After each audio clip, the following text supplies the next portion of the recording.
नमस्कार दोस्तों, आप पढ़ रहे हैं कक्षा 10वीं एनसीईआरटी गणित। आज हम पढ़ेंगे प्रश्नावली 5.3 के प्रश्न क्रमांक 15 और प्रश्न क्रमांक 16 को तो ध्यान से समझना। तो देखिए प्रश्न 15 क्या है। एक निर्माण का कोई कार्य है और किसी व्यक्ति को उसका ठेका दे दिया गया और एक टाइम फिक्स कर देते हैं कि इस तारीख तक आपको ये काम करके देना होगा। यदि आप एक भी दिन लेट हो गए तो आपको जुर्माना देना पड़ेगा। यदि आप पहले दिन लेट हो रहे हैं तो फिर 200 रुपया जुर्माना। यदि आप 2 दिन लेट हो रहे हैं तो 250। तीसरे दिन के लिए 300 का जुर्माना लगेगा। मतलब आप देख रहे हैं पहले दिन का 200, फिर 250, फिर 300, तो 50 अधिक होते जा रहा है। अब एक ठेकेदार क्या करता है, 30 दिन का विलंब कर देता है, तो उसे कुल मिला के कितना जुर्माना देना पड़ेगा, हमें ये ज्ञात करना है। तो देखिए यहाँ जुर्माने की राशि यदि हम प्रतिदिन के हिसाब से देखें तो इस प्रकार से बनती है। देखिए एक दिन का जुर्माना है 200, फिर अगले दिन का, दूसरे दिन का 250, फिर तीसरे दिन का हो गया 300। इस प्रकार से एक श्रेणी बनती जा रही है और आप देख रहे हैं 50-50 का अंतर है, तो ये बन जाएगी समांतर श्रेणी बन जाएगी। और फिर हमें ज्ञात क्या करना है कि 30 दिन का विलंब कुल कितना लगेगा। एक दिन का विलंब लगता है 200, फिर 2 दिन का यदि हम देखें, 2 दिन का मतलब पहले दिन का 200 देना पड़ेगा और दूसरे दिन का 250, तो ये दोनों मिलाकर देने पड़ेंगे। और 3 दिन का पूछते तो ये तीनों मिलाकर के देने पड़ते। इस प्रकार से यहाँ पे 30 दिन तक का विलंब निकालना है। मतलब हमें 30 पदों तक जो है इस श्रेणी का योगफल निकालना होगा। तो देखिए यहाँ पे यदि हम देखें तो समांतर श्रेणी में पहला पद कितना है, 200 है। सार्वंतर डी का मान यदि हम देखें तो 250 में से 200 घटा लें तो कितना हो गया, 50 हो गया सार्वंतर। अब देखिए एन का मान देखें तो 30 पदों तक हमें योगफल निकालना है या 30 दिनों का निकालना है, तो एन का मान 30 और हमें योगफल निकालना है, मतलब एस एन का मान हम ज्ञात करेंगे। अब देखिए एस एन के हमने 2 फार्मूले बताए थे। ये 2 फार्मूले होते हैं, एक होता है जब हमें अंतिम पद एल पता हो, एक होता है ये फार्मूला। यहाँ हमें अंतिम पद एल तो पता नहीं है तो ये वाला फार्मूला नहीं लगाएंगे, ये वाला फार्मूला लगाना पड़ेगा। तो इसीलिए एस एन बराबर फार्मूला लगेगा n/2 2a + n - 1 × d। अब देखिए यहाँ पे n का मान है 30, तो हम कह सकते हैं एस एन की जगह 30, यहाँ 30/2 हो जाएगा। फिर 2, a का मान कितना है 200 है, और फिर प्लस n का मान कितना रख रहे हो 30 - 1, और d का मान कितना है 50 है, तो 50 लिखा। आगे हम सॉल्व करते चलेंगे। 30/2 का मतलब 2 का भाग 30 में देना, तो 15 बार जाएगा। 2 का गुणा 200 से करेंगे तो कितना आ जाएगा 400, प्लस 30 में से घटाएंगे तो 29 आएगा, और इनटू में कितना चल रहा है, यहाँ पे 50 चल रहा है। अब आगे हम अगले स्टेप में 29 का 50 का गुणा करेंगे तो यहाँ पे 1450 आ जाएगा। अब आगे सॉल्व करते जाएंगे तो यहाँ पे 15, 400 और जोड़ देंगे इसमें तो यहाँ पे 1850 हो जाएगा। यहाँ कोई चिन्ह नहीं है, गुणा माना जाता है। अब आप 15 का गुणा 1850 के साथ करेंगे तो यहाँ 27,750 हमारा आंसर हो जाएगा। अब देखिए प्रश्न में पूछा गया था ठेकेदार को जुर्माने के रूप में कितनी राशि अदा करनी पड़ेगी, तो हम लिख देंगे अतः ठेकेदार को कुल 27,750 राशि अदा करनी पड़ेगी। तो प्रश्न 15 कंप्लीट हुआ। अगला 16वां सवाल है, किसी स्कूल के विद्यार्थियों को उनके समग्र शैक्षणिक प्रदर्शन के लिए 7 नगद पुरस्कार रखे गए हैं। देखिए यहाँ पे 7 पुरस्कार रखे गए हैं और 7 पुरस्कार की कुल राशि कितनी है 700 रुपए।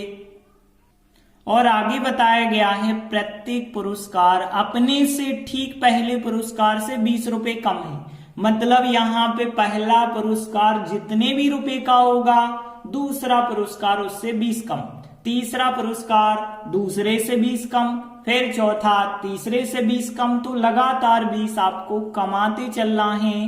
अब 20 लगातार कमा रहे हैं, इसका मतलब है सार्वंतर का मान 20 है, लेकिन प्लस का 20 नहीं है, क्योंकि कमा रहे हैं तो माइनस का 20 होगा। और 7 पुरस्कार देने हैं तो n का मान 7 और 7 पुरस्कारों की कुल राशि है 700।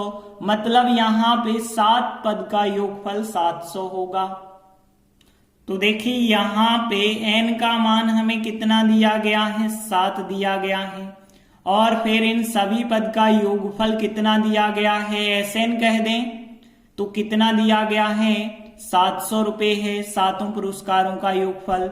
और d का मान हमें कितना दिया गया है 20 और 20 कम होते जा रहे हैं तो माइनस का 20। अब हमें ज्ञात करना है प्रत्येक पुरस्कार, मतलब पहला दूसरा तीसरा और चौथा पांचवा छठवा, तो ऐसे हमें पुरस्कार ज्ञात करने हैं। तो यहाँ पे प्रत्येक पुरस्कार जो होंगे वो एक समांतर श्रेणी बना रहे होंगे।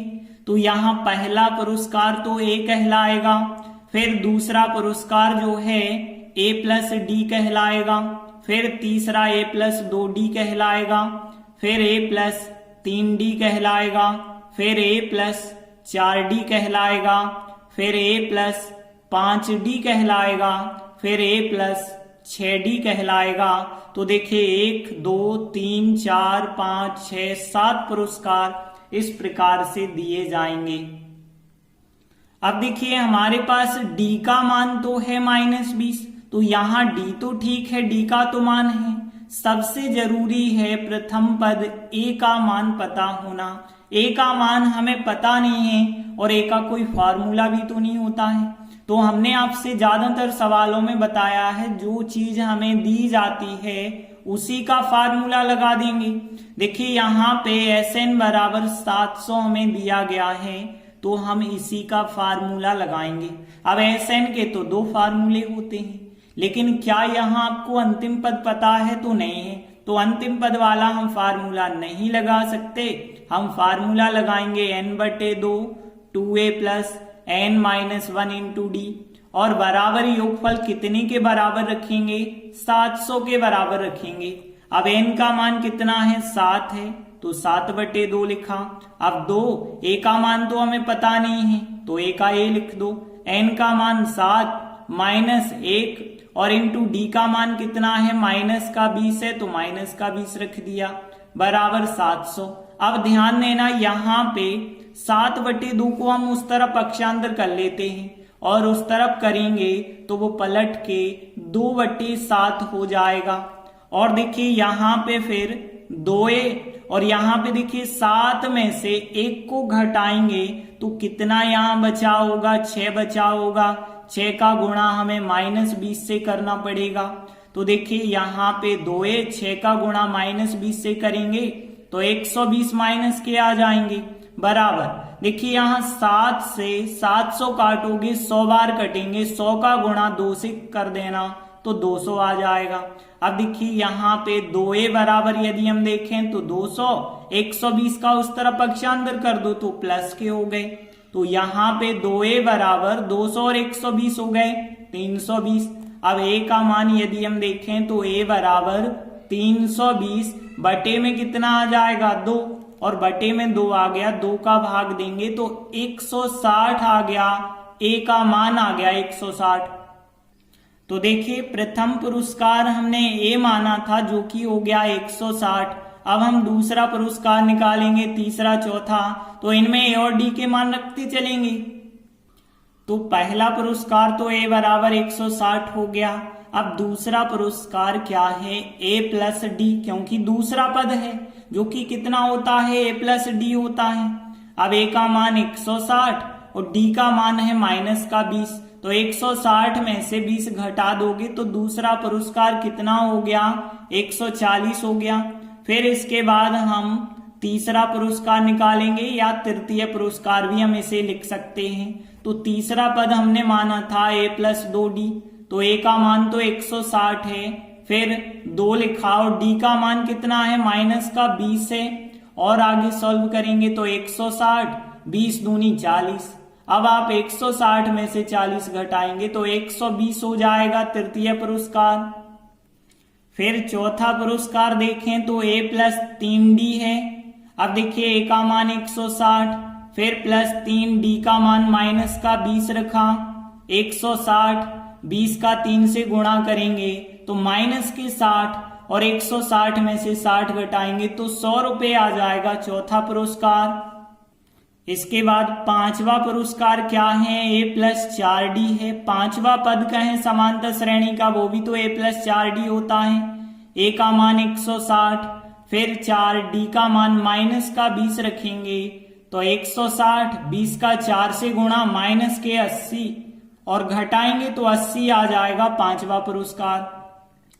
अगला छठवा पुरस्कार क्या होगा, a+5d होगा।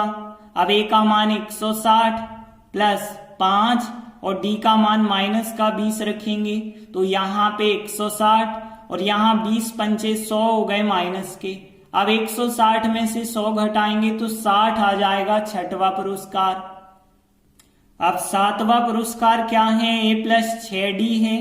अब देखिए a का मान 160 है, फिर 6 लिखे और d का मान माइनस का 20 है। 160 माइनस 20 का 6 से गुणा किया, 120 माइनस के और 160 में से 120 घटाओ तो 40 आ जाएगा सातवां पुरस्कार। तो इस प्रकार से पहला, दूसरा, तीसरा, चौथा, पांचवा, छठवा, सातवां ये सभी पुरस्कार ज्ञात हो गए। अतः अभीष्ट पुरस्कार क्रमशः 160 रुपये, 140 रुपये, 120, 100 रुपये, 80 रुपये, 60 रुपये और 40 रुपये होंगे। इस प्रकार से 16वां सवाल भी कंप्लीट हुआ। धन्यवाद।